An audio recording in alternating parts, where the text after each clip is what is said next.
honored to have so many Asian Pacific Americans coming together today for this fundraiser. And I really want to thank Susan Lee, our delegate, one of our delegates from the 16th Legislative District here in Montgomery County, and also Kumar Barve, who is our majority leader of the House of Delegates. I'm very grateful that they joined me for this interview press opportunity here. Both of these individuals represent the strength that is our state, the strength that is Montgomery County, the strength that is our ability to move into a new economy. Because I truly believe that one of the great strengths of Maryland is our diversity, that our diversity is our strength. And if you were to walk with me through the halls of companies like MedImmune or Human Genome Sciences that are part of Maryland's nation-leading biotech life science industries, you will look down those halls and you will see some very, very well-trained, highly educated people from places all over the globe, and well represented in those hallways doing the important work of healing and discovery and creating jobs for the new economy are Asian Americans here in the great state of Maryland. Susan was a leader on life science, the biotech tax credit. Kumar has been our majority leader and has been defending all of the tough votes necessary in order to invest in the education, the talents, the skills of our people. We have been acknowledged now for the last 2 years in a row, even in the middle of a recession, as having the best public schools of the 50 states in America. That didn't happen by chance. That happened by the choices that these individuals have made with their colleagues to protect those investments, even as we've had to cut our budget by $5.6 billion. We're the only state in America to go 4 years in a row over these last 4 years without a penny's increase in college tuition, because we understand that we're all in this together, and that the more highly educated our workforce, the more a person learns, the more a person can earn. And so I'm grateful that Delegate Susan Lee and our majority leader, Delegate Kumar Barve, are here with us. We've done a number of important things over these last 4 years, the most important of which is to move Maryland out of this recession in advance of other states.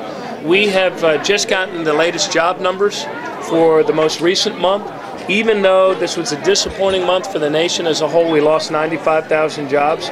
We actually increased jobs in Maryland by just shy of 5,000 jobs, 4,800 net new jobs. So far this year, this has been our best year of new job creation that we've had since the year 2000. And what are the strong sectors that are driving that? They're the sectors of the innovation economy: life science, biotech, healing, technology, space and aerospace. This is the new Maryland economy, and Asian Americans are playing a leadership role in all of this. Recently, there was an announcement that Joint Cyber Command would be located here in Maryland, in the heart of Maryland, at the National Security Administration, and the person that led our vision paper and our economic development strategy around cyber and technology was Bell-Yong Hong, who is a host to the event that's happening next door after this.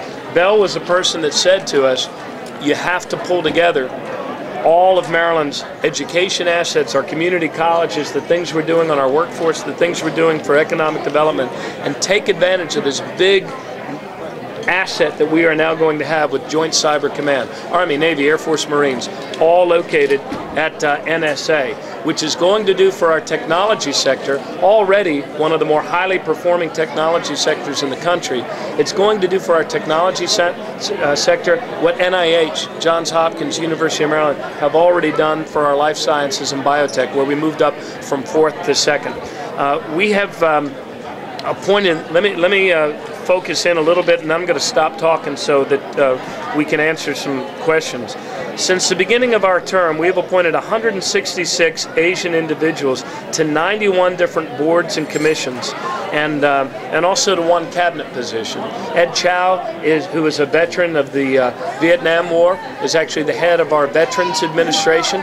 We also, I saw John Young on the way in. John Young sits on the Board of Regents for the University of Maryland system, where we also recently hired the new president of the University of Maryland, is Dr. Lo is actually Chinese American, new American, with a wonderful background in public policy, having worked for the former governor of Gary Locke, former governor of Washington State, and also serving in other areas of higher education.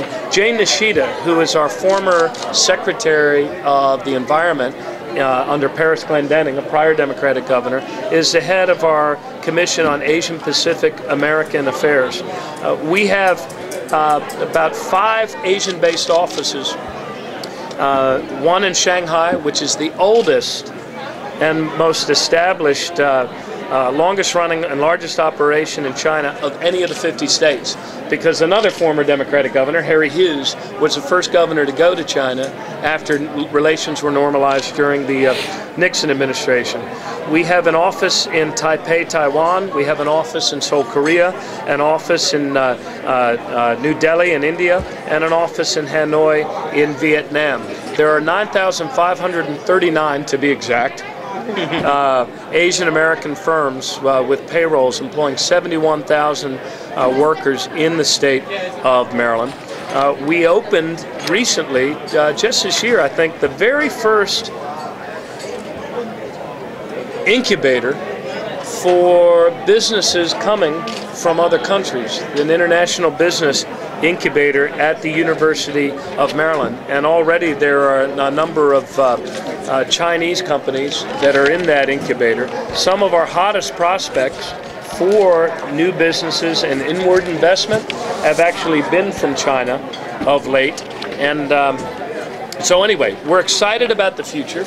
And I'm really appreciative that you came here so we could have this talk. And I'd like to open it up to, one last thing. Our minority business program,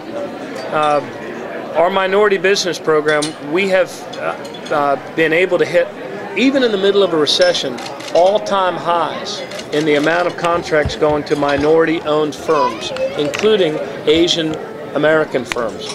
We've gone from $81 million 3 years ago, 4 years ago, in easier times, to actually doing $210 million a year to Asian American firms now. That's a 158% increase in the toughest of times, even as we've had to cut our budget.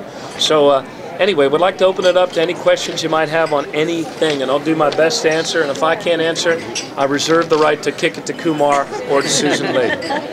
Governor O'Malley, I have a question. A couple of weeks ago, I attended both the Democratic Party's fundraiser in Potomac and also the Republican Party's fundraiser. Former Governor Ehrlich accuses you of not being fiscally conservative. What's your answer? Well, look, here's the question for those of you listening that might not have heard out of camera range is the former governor accuses us of not being fiscally responsible. The truth of the matter is, when he ran 8 years ago and when he's running now, his campaign's based on 2 phony promises. Number 1 is that it'll save us money, and number 2 is that it'll cut our taxes. The truth of the matter is, when he was elected in easier times, he actually increased state spending 33% in a 4-year period of time. That's a bigger increase in state spending than any Democratic governor, more than Glendening, more than Schaefer. And rather than cutting anyone's taxes, he actually increased everyone's taxes. Washington Post said was the first governor since 1982 to increase the state portion of the property tax on every small business and every family, every homeowner in Maryland. He increased 30 different tolls and fees, including a 58% increase in what it costs to register an automobile. And in the worst move of all, he jacked up college tuition by 40%.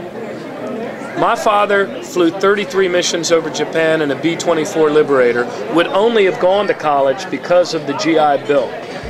And yet, while our nation is slipping in its rankings in terms of those of us who have college degrees, Bob Ehrlich increased college tuition by 40%.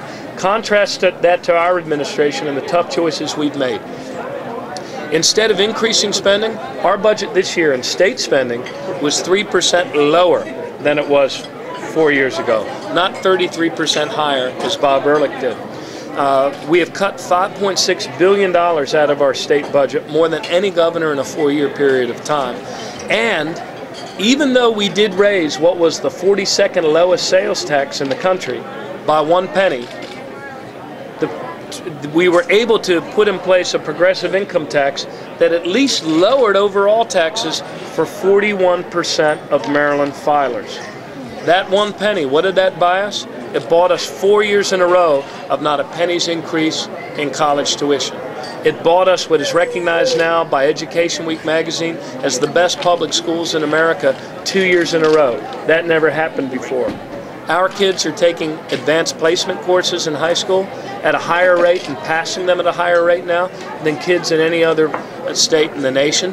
We have cut the achievement gap between black and white students in half in recent years, and we have increased by 65% the numbers of our high school kids that are taking science, technology, engineering, and math courses. We've driven violent crime down to its lowest level since 1975. We've extended health care benefits and coverage to 225,000 Marylanders that did not have them before, half of them poor children. The waters of the Chesapeake Bay are cleaner than they've been at any time in the last 6 years, and we're actually moving forward with important mass transit projects that weren't happening before so that we can rebuild our city centers and grow in smarter, cleaner, greener ways. We've also adopted a new energy policy that embraces renewable energy and those things we didn't have before.